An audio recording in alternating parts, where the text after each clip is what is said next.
everybody, and welcome to the Dr. Music Podcast once again, where today, sitting in with me is the rhythm section for Dirty Honey. I have bassist Justin Smolian and drummer Jaydon Bean. It is great to have them with me today. Dirty Honey, of course, the first and only unsigned artist to go to #1 on the Billboard Mainstream Rock chart. They have racked up more than 55 million plays on Spotify alone. Incredible. No band's been busier this year than Dirty Honey. Starting in January, they began 3 legs in the UK and Europe, 79 dates, 53 headlining shows, all sold out. Looking for bigger venues because there's so many fans over there. But after the second leg, they go to Australia to record with super producer Nick DiDia on November 3rd. We're going to hear the results of that recording session when they release their new record, full-length record called Can't Find the Brakes, and it is a killer. And as we speak to the band, they're on another tour, 39 dates across North America. You guys, I think you're in Dallas tonight. Welcome, guys. It's great to have you, man. Yeah, thanks for having us, man. Yeah. Dallas tonight? Dallas tonight. It is cool. Now, I mean, you guys are on the road constantly, man. And Jaydon, you're kind of here partially because of that. I know Corey, Corey didn't like the rigors of the road for the length of time that you guys do it. And that's, I get it, man. That's it's rough. It takes a certain kind of person to do that. Exactly. Jaydon, you've done this before, though, haven't you? With other artists, you've been kind of around the world. Yeah. I mean, I've been touring for probably 12 years, so it's been my lifestyle for as long as my adult life. Yeah, it's cool. You just slide right into it. It helps for sure. Yeah. Can't Find the Brakes. Well, Jaydon, you walked into this kind of thing, and it's like, learning the material and that had to be an adjustment too. All written already, right? There's no, you've got charts to play kind of thing where, you got to fit the groove. But I got to ask, especially Justin, was there anything specific that you wanted to do with this second album that you weren't able to do with the first one? Because that one was it was during COVID. You had to use Zoom in the production and all of that. It still sounds great, and it's, they're great songs. But is there something specific that you wanted to do with this one that you didn't do with the last one? We wanted to expand the sound and show the different styles of music that we could play. And Jaydon played on all these records, the whole new record, and wrote all the drum parts. So you're gonna hear it be a lot groovier. Like, me and him played together for years before this band even, and he actually played on some of the early demos before Corey was even around. Yeah. Right. We have a long history. Much longer than yeah. You were part of the Shags, right? Yeah. And I've known these guys at least 10 to 12 years, depending on who we're talking about. But yeah, I lived with John and Justin, so we all kind of just fit perfectly together in terms of once we start playing, we all just find our spot. And that's cool. But it's funny, we tour so much. I think going into this record, I personally realized there's certain elements I wanted to have in the show that weren't there. So I wanted a mid-tempo groove rocker, and that's how we ended up coming up with Don't Put Out the Fire. I wanted to do an acoustic song, so that's where Coming Home came out of. And then part of it is, I think our motto was being open to infinity in the studio. It was a kind of a joke in the beginning. I was just like, we gotta be open to infinity. But it just became the actual kind of motto, and we were just kind of really trying to make sure that we allowed musical moments to happen and not try to judge things too much or put them into a specific box. We kind of allow ourselves to be a little more vulnerable in that sense. Yeah, and Jaydon be part of this, obviously he's going to change the sound too. Hey, John, you want to say hi? Yeah, we're doing interviews. Is that Nato? That's not a. Hey, man. Hey, man. Hey, John. That's John's hand. Yeah, oh yeah, man. That hand's done wonders, man. It's all the ladies say. But yeah, having Jay to be part of the writing process, like definitely, obviously changed the style a little bit. You know, we all. Yeah. Sorry. Next question. Yeah, I wanted to ask about that too. You bring in a new drummer. Do you play differently, Justin? I mean, it sounds like your bass has a little bit of a more, I don't know, it's a little different personality on this one a little bit. Is that Jaydon? Do you play differently with a different drummer? Definitely. Jaydon, I mean, Jaydon could do everything, obviously, and he could play all Corey's parts, but Corey was much kind of more frantic player, in my opinion. So I think I played a little bit more that way, and Jaden's much more about like having a deep pocket, and that makes me actually want to play a little bit less because like it sounds so good. That's a cute dog you have right there. Is that a golden? Thanks. Yeah, it is. Yeah, they're the best, man. I've had a bunch of dogs. I'll tell you, the Goldens, man, they're just sweet. That's all I've ever had my whole life too. Yeah. It's cool. I want to ask you about Coming Home. You brought that song in, right, Justin? Yeah. Okay. Yeah. There's a subtitle to it, Ballad of the Shire. Oh yeah. I want to, yeah, I mean, you guys were just in, a shire, more of an English term kind of thing. Just curious about the inspiration, where that subtitle comes from. Well, we actually were recording where Nick's studio is. It's in an area called Belinda Shire. Okay. And he was telling us that, and we thought he said Ballad Shire. Okay. Ballad of Shire. And we all thought that was kind of funny and wrote that down as the title at the time. Nice. And then Mark got really attached to it, and we all tried to get rid of it, and he won bunch. so using both titles. Yeah, it's cool, man. I like I say, it's got a mystique to it. It's really cool. Really cool. Yeah. But it's cool, like Lord of the Rings, and we actually were over where some of it was shot. Yeah. Close, awesome. I guess it was New Zealand. Yeah, man, that's cool. That's cool. The writing process, was it the same for the first record as it was for this one, or did it change? These songs are Dirty Honey. I mean, they have Dirty Honey written all over them. But they're, like you say, you're more vulnerable with this one. There's a little more variety in the songs.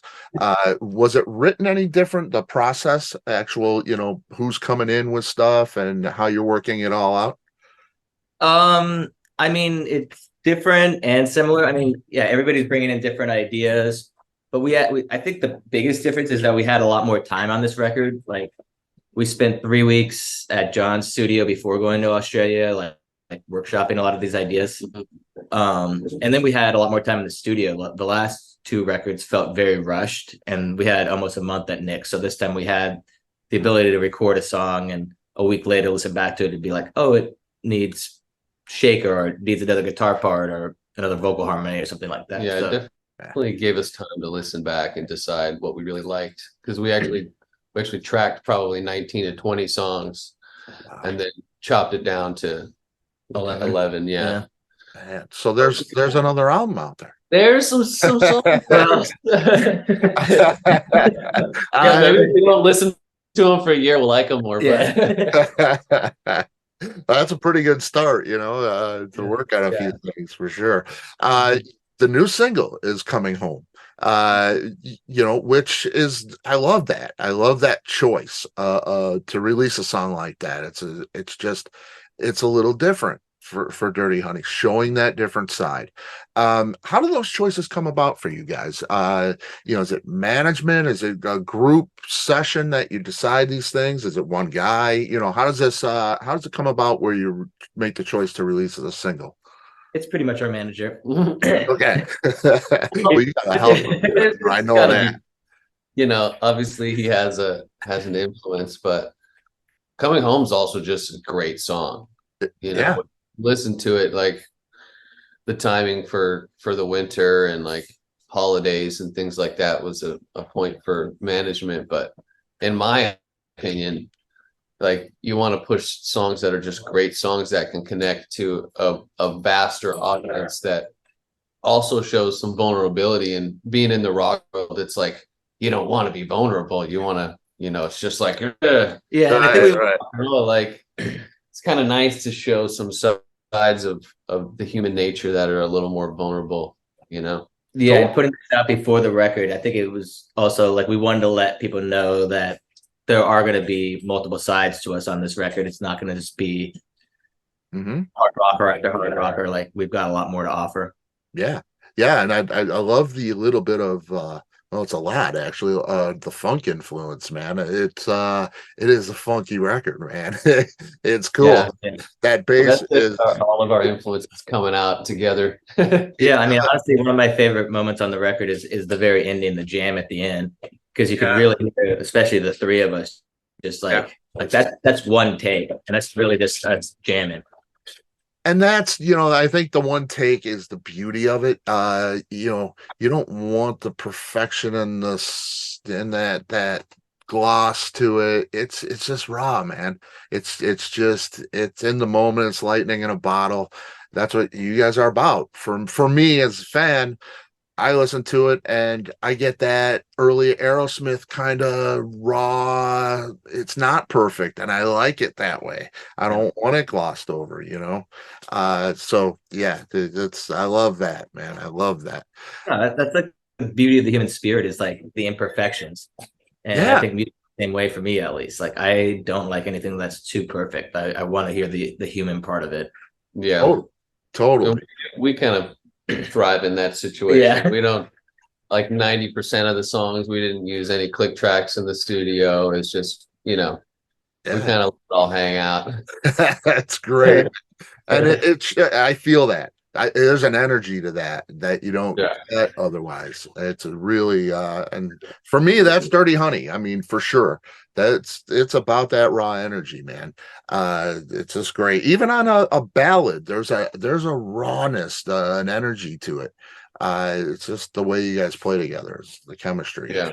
Great. The mix in your monitor, I went to a show last night, and photographer as well. So, I'm shooting the show, but I can't hear myself think. The small club, loud, I'm thinking about the monitors for everybody, the in-ears and stuff. Now, but then I thought of you guys because I'm talking to you today. I thought, does that change? You said your playing changes, with the drummer, the sound of the drummer, and how in the pocket they are, and how they play. What about like on a show? Do you put a little less or more of that person in your ear now? Does that change? Yeah, I think I've actually got more drums in my monitors now. Okay, yeah, that's what I thought about that. I would imagine it would. Yeah, I try to get a pretty good even mix of everybody. Yeah. We've started bringing our own mixing board on this tour, which is the first time we've been doing that. So we actually have consistent monitors every day now. And yeah, generally John and I, you've got in-ears, but John and I still have like the floor monitors, and we just kind of have everything cranked. So because we run around the stage, so John wants to be able to come over to my side and hear his guitar, and I want to be able to go to his side and hear my bass. Right. Drums everywhere. But you don't have an in-ear? No. Oh my God. No, that's unheard of now, isn't it? I only got on in-ears this tour. Like last 4 shows I've been on in-ears. And yeah, it's really just because I'm also singing so much, a lot during the set. So having a vocal mic back there on the drums, if you're not super aware and having to mute it all the time and unmute, then it's actually putting a lot of drums in the mix as well. And then you got my monitor back there and subwoofer blasting as well. So it's just so much noise going to be coming from that drum vocal. So we kind of nixed the wedge and the drum sub, and I, put a thumper on the throne, and went to in-ear to try and, help out the mix a little bit.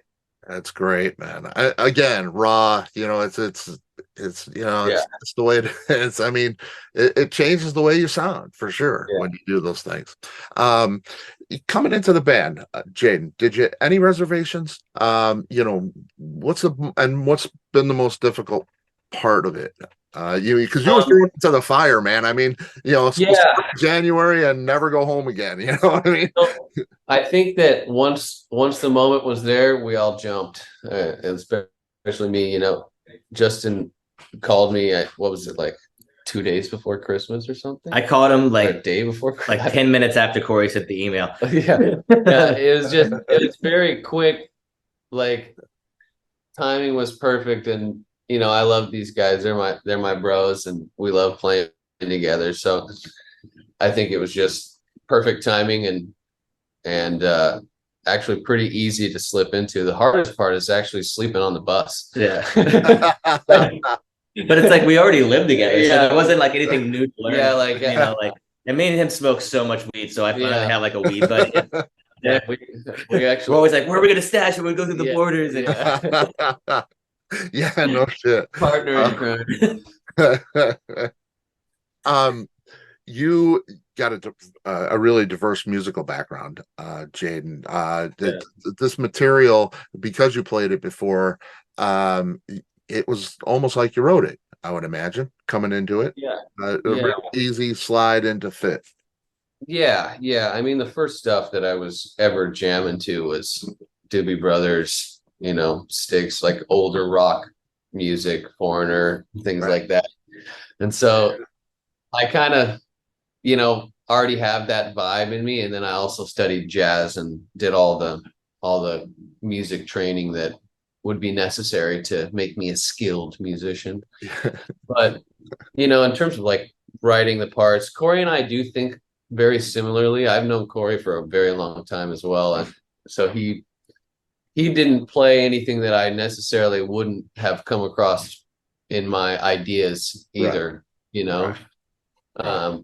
so nothing felt weird. And I think the new record, I definitely put my thing on it, but it still fits within the Dirty Honey sound. So it's not like having just a complete left field drummer come in. It's, again, some of those early demos that he wrote the drum part to Fire Away. Yeah, there's some parts some things that just already fit in, so it was pretty easy. Cool. Won't Take Me Alive, the video. It's cool. It's different. It's different. There's a principal. She's got a name. I'm looking for Easter eggs here. Helga Goebbels, and then there's the student's name is written Ava Zapata. I was just wondering, I see these things flash in front of me. Are those little Easter eggs, or are they just made up and no hidden meaning there? I think those are the actors' names, aren't they? Yeah, I don't know. Yeah, it was actually shot by a Colombian director in Colombia while we were on the road, because we didn't really have time to like make a music video with us in it, because we've just been so nonstop. Yeah. He's a great director. So Woody pitched the whole thing to us. He was like, I already have the actress in mind, so that's the young girl. Okay. Yeah, so they're the actor names. That's pretty cool. Yeah, it'd be cool if there was some like history or something kind of. It actually Justin Smolian if you rearrange the letters. Yeah, right. I was curious, it's really prominent in the video. You see it over and over, kind of thing. So I thought, maybe that was hinting at something. But I gotta go back and watch it again. Yeah, I didn't realize that. Sick.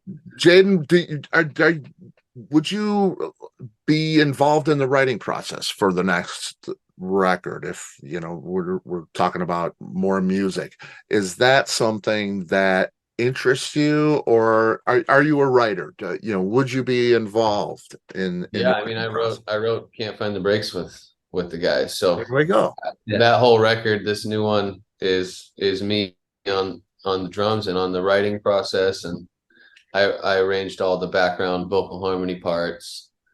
So I am definitely a songwriter as well as a drummer. I'm not just a drummer. Yeah. Some may call me a musician as well, but he was definitely involved in the songwriting on this record. yeah. Man, that's cool. That's cool. So yeah, I mean that was the writing, I mean most of the writing was done, right? When you walked in? I mean, or No, I think pretty much only Won't Take wow. Me Alive for the most part was pretty done. Yeah. I definitely came in and did my thing with it, but I think about 90% of the stuff was not finished. Yeah. Coming Home, Justin Okay. had already, written all that, and there was obviously no drum parts for that, so I did my thing with that. But Yeah, and I came in and I was like, "Could you please put some cool Doobie Brothers harmonies on it?" And then the harmonies that he came up with on that were just unreal. So Killer. So, but for pretty much everything else was all of us in a room together, sorting arrangement and groove, and yeah, it's the same thing. Like, we might have had some riffs before he got there, but nothing was really realized. Yeah. That was the 3 weeks before going to Australia, maybe a little bit on the road. Also, there was kind of got sound check together. jams that were happening, and where we kind of made it a point that first tour in Europe to take some time and sound check and just jam on some ideas, try to figure out some, we're always multitasking, it seems. Yeah. Hey, that's great if you can do it. I can't. It's really cool to have like a real singer like Jaydon in the band too, because John and I, we don't have good tone or anything, and like we can't do little inflections. Like we could sing, but like I can't find the breaks. Like Jaydon totally changed the second half of the melody. Yeah. Harmony can definitely make a song totally different if you do them in the right way. So and there was some stuff that we took out harmony wise, because we also only have really me and Mark able to sing consistently live, because John and Justin are running around the stage back and forth the whole time, and they can still come in and hit some gang vocals here and there, but we didn't want to do too much so that we wouldn't be able to cover it live. Yeah, we still want to be able to run around and have it be an exciting show, and not just be 4 dudes up at a mic. And not tracking that Phil vocal, right? No tracks. No. That is definitely a rule. It's kind of hard to use tracks when you don't even use a click live. Right. Yeah. No shit. You guys are set for another one, right? You got a couple more minutes? Oh, we got a couple more minutes. Yeah. Okay. I was just wondering, I see the name Seth Lee Jones, luthier that made your bass, right? Yeah, good friend of mine. Oh man, 100-year-old barn. That's a special instrument, man. It's a special instrument. It's kind of irreplaceable. Yeah. Basses, and it's real. I still haven't found something that's beat it yet. Right. I mean, it's also like he made it to all my custom specifications, and like even did little things in there. He put like turquoise in there, which I wasn't expecting. And I wear like a bunch of turquoise. Like, it helps when you have one of your really good friends making you something. He put the body in a freezer for like 6 months to get the checking to look right, because he aged it or whatever. Relic did, I think is the term they use. Wow, that's awesome, man. That is awesome. Do we hear exclusively that on the record? You have other basses? It's on all the tracks except for Coming Home and You Make It All Right. I played like a Fender P bass with flat wounds on it. Those are the only 2 tracks I've ever recorded where I don't have like overdrive on my bass. It's just pure, clean, beautiful, fat bass tone. Yeah, man, it's just great. What do you bring on the road with you?